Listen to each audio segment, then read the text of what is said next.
Guess who got brands talking? Brandlive.co.za. You're listening to Inside OUTA with Lois Moodley.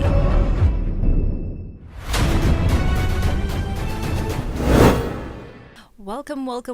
I'm Lois Moodley, Head of Communications at OUTA, the organization undoing tax abuse. We're a proudly South African registered non-profit civil action organization. I'm so excited today. We have our newest member to the team, Dr. Makhosi Khoza, who's joining me in studio today. She is the head of OUTA Local, and she joined the team in June this year.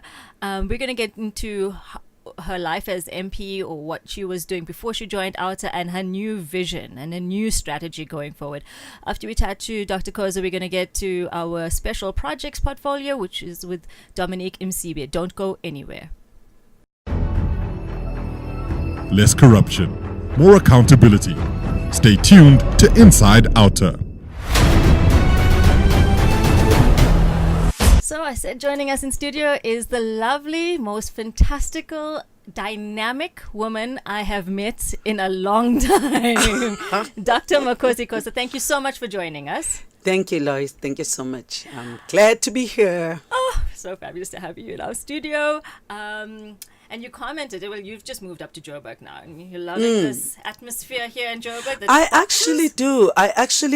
I love it. But the only thing I don't like is the dryness here. The felt can do that to you. Yeah.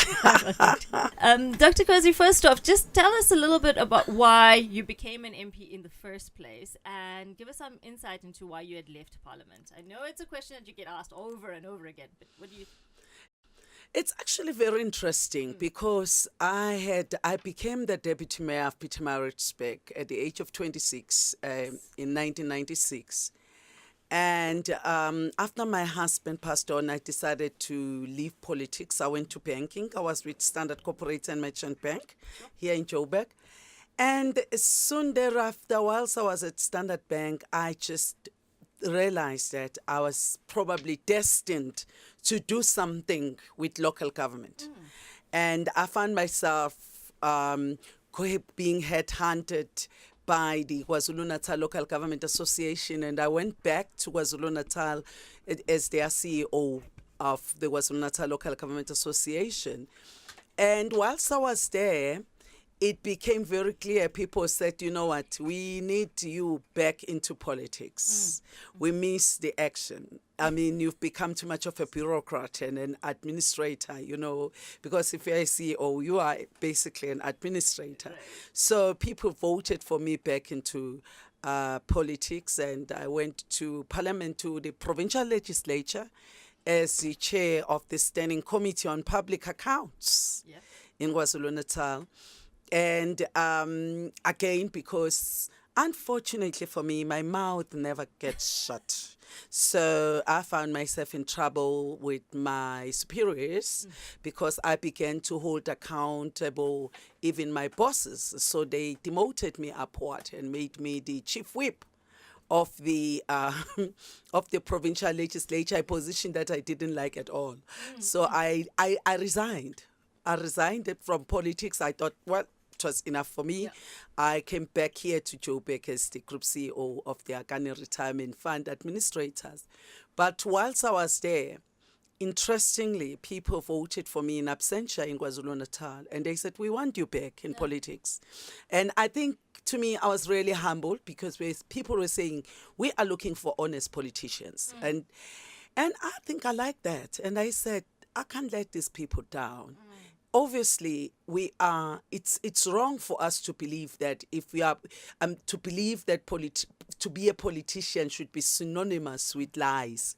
You know, we need honest people as politicians because all political decisions affect everyone else. Nobody is spared from political decisions. No, and I mean, I think part of what is brought you to OUTA, why we love your presence at OUTA is because of this background that you have in local government, your in the public accountability.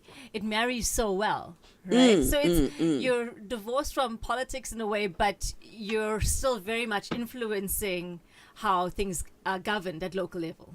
Of course. I mean, I may not necessarily be involved in party politics, but in a way, I still am involved in the entire politics field. Because, I mean, to hold the government accountable, that means you've got to be at interface with them from time to time. You've got to be engaging with them. And they are the ones that have the political power. And all we want to ensure is to make sure that they don't abuse it. And not, we want the power that they have to be to the benefit of society and not to be against society.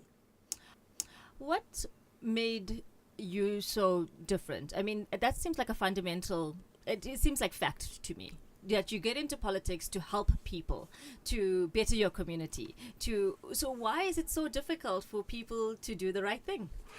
It could be because of its racial policies. It could be because it is discriminatory and so forth. And many people, they put aside everything else that they are supposed to do to focus on overturning or overthrowing that government.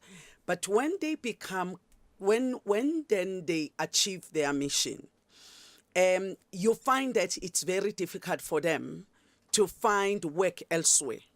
The natural place they go to is politics.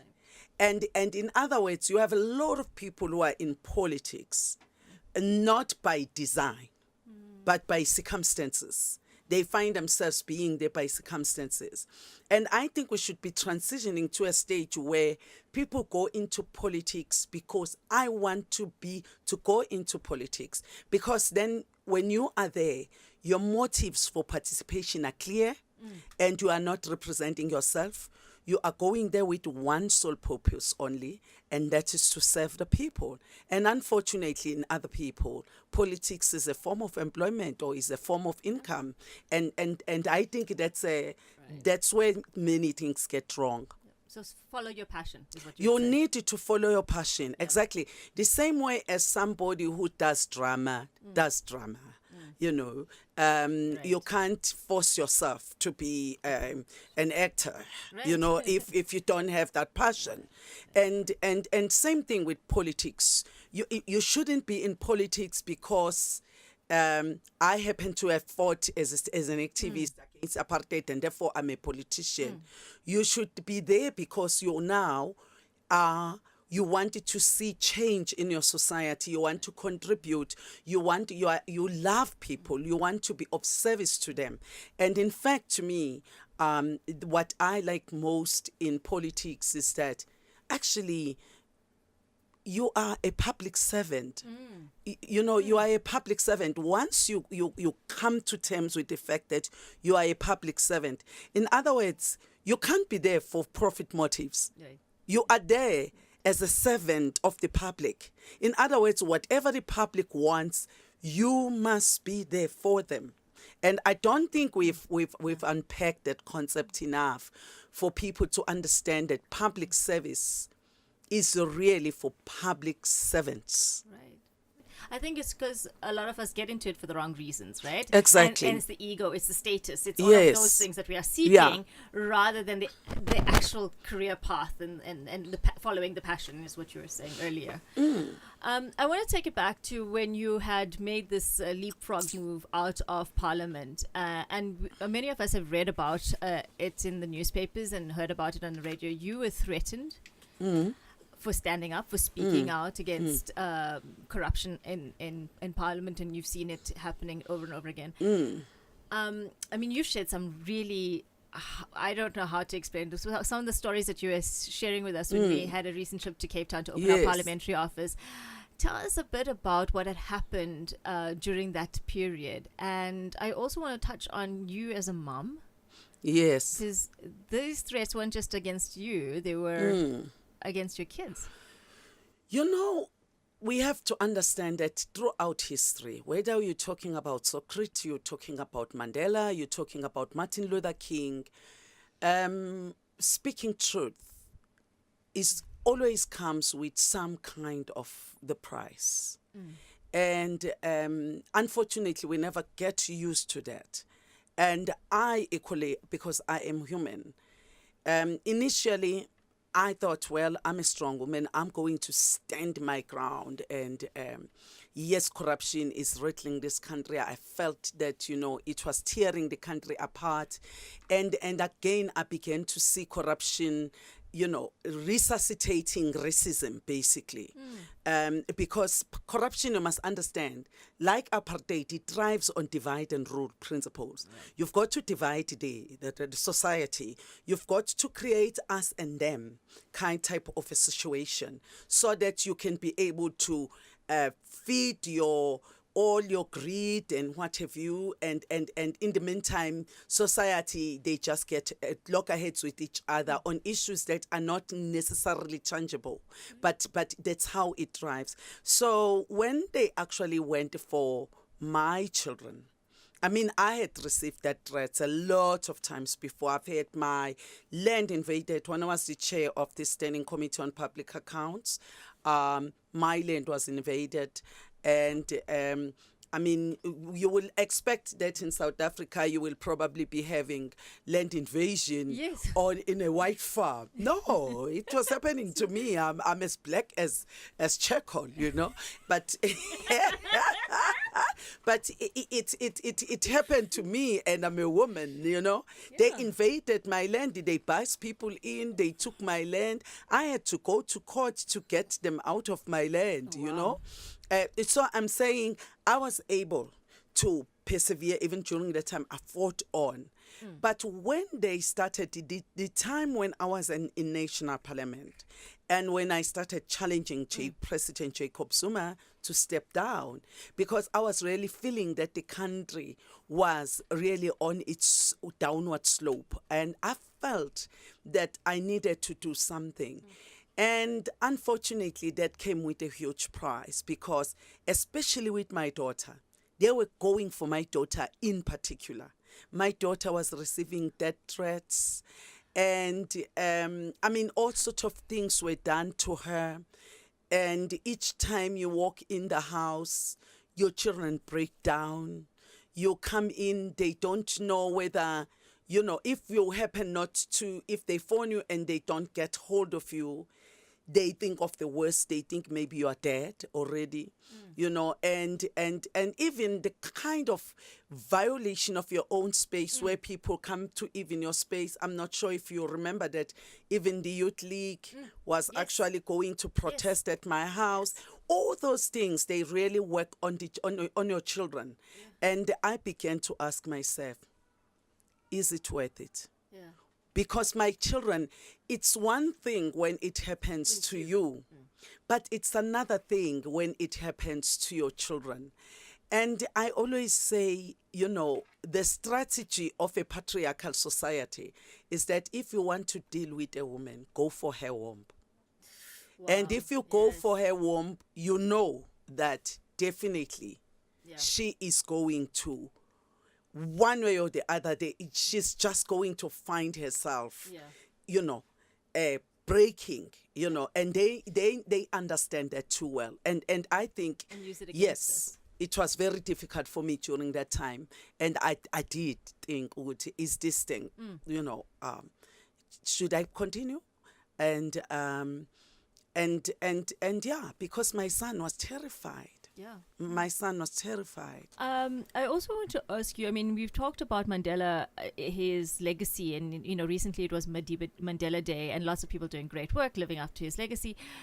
But we almost idealize or make these icons larger than life, but he was human, right? He was and same with you. I think when people see you from the outside, people who don't know you see you as a figure who's like, I can do it, I can go, it doesn't matter, and you keep going. But that's not how it is, right? There's something going on inside. There's fear, there's anxiety, just like all of us.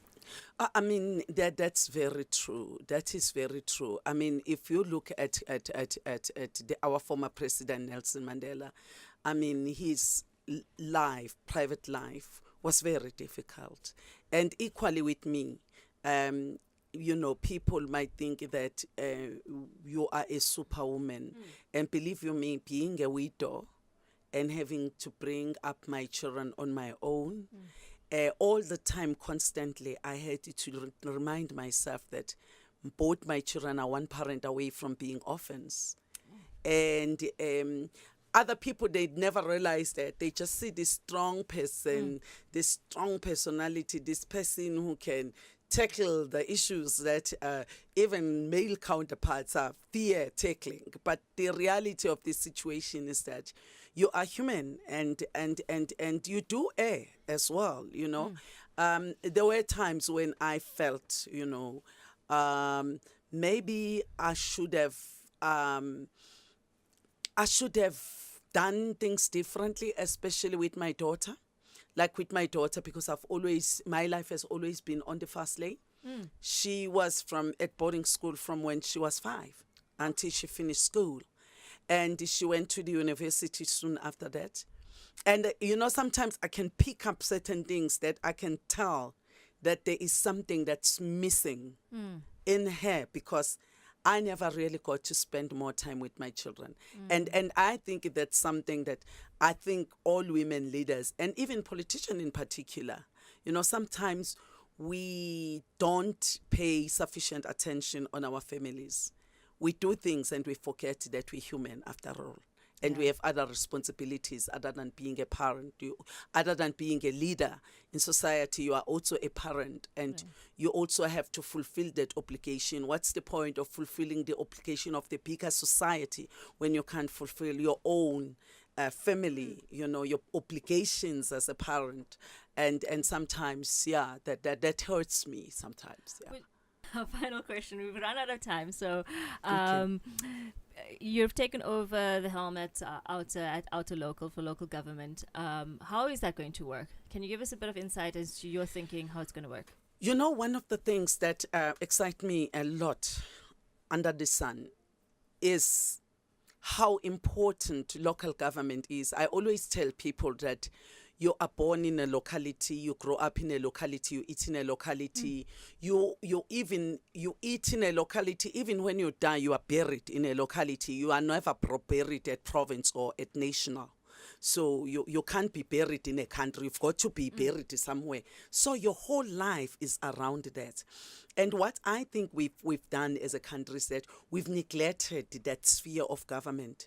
And as you know, it's one sphere of government where we've had a lot of matters, of councillors, of key individuals, whether they be administrators. You've never really heard of a minister being killed, but how many mayors have you heard being killed, or municipal managers and so forth.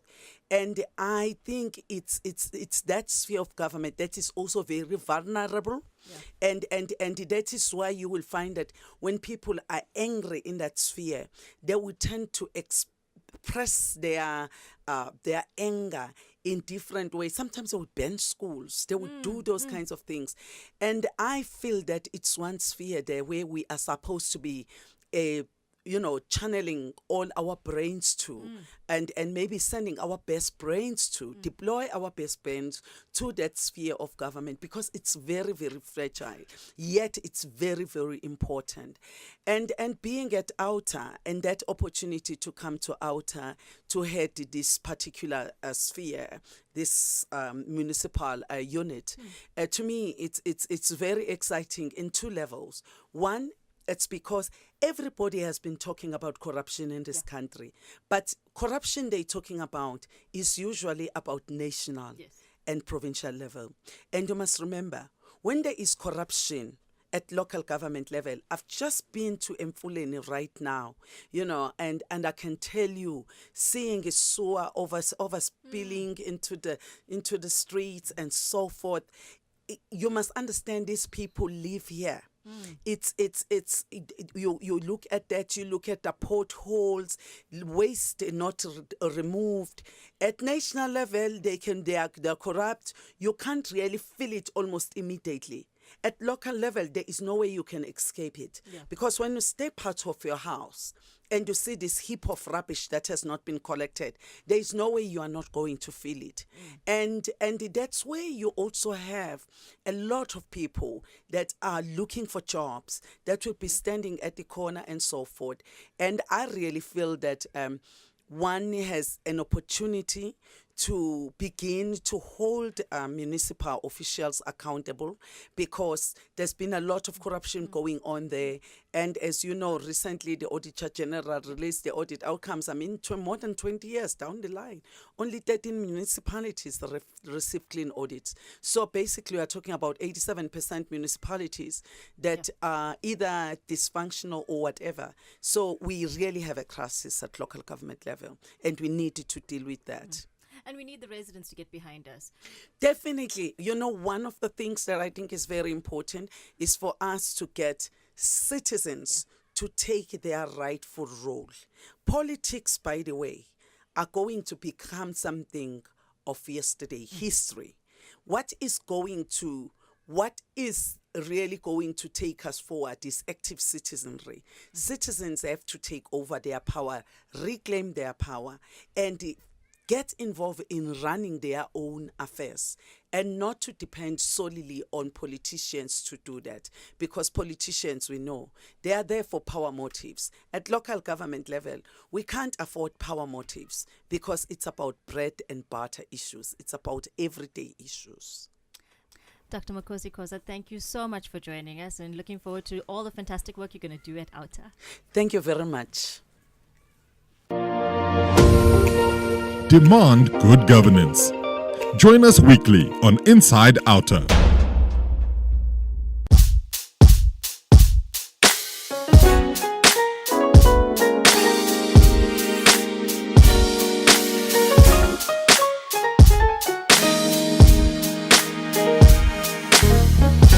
Please relax, let me have a moment of your time. Oh, I got something to tell. You see in me, one day I almost lost my mind. I need to tell you everything. Oh no, I lost my mind. Never took the time to see what I was feeling inside. 4 years you held my light, you had me locked up in your night. And then the morning break, that's when I knew that we were over. It never ever felt the same since that day. I know you're doing quite alright, and lately I'm doing just fine.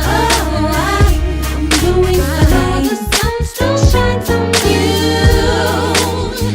There's nothing in the world I know I cannot do.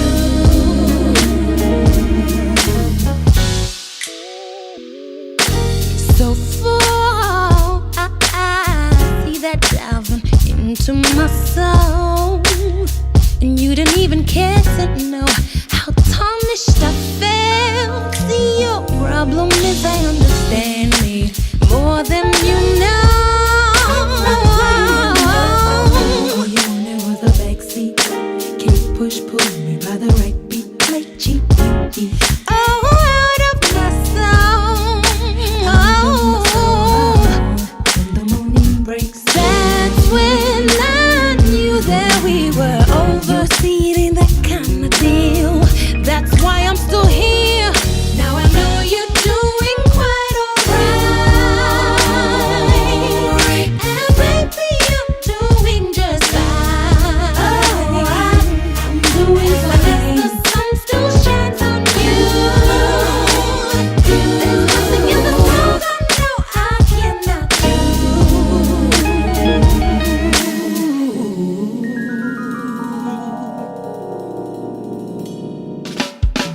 I was nothing but a little girl. First encounter with the spot where man, it ruled my world.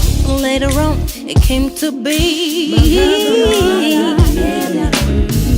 You inspire me every day, even all of my pain and what you take away.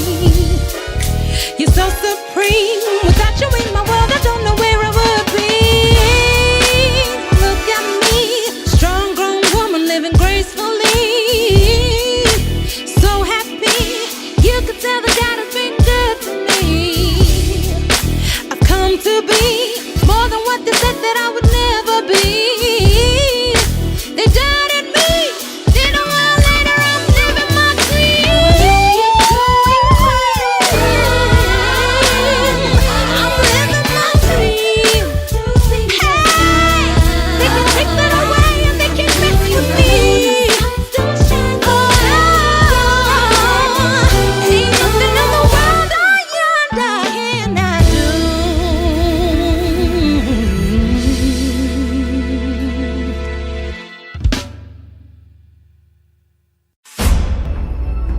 You're listening to Inside OUTA with Lois Moodley.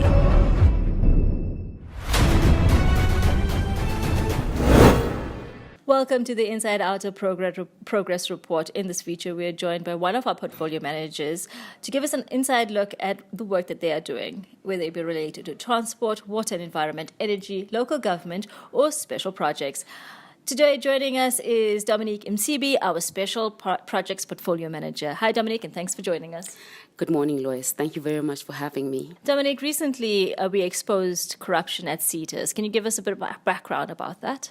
The recent exposure of the corruption at the SETAs follows some months of investigation.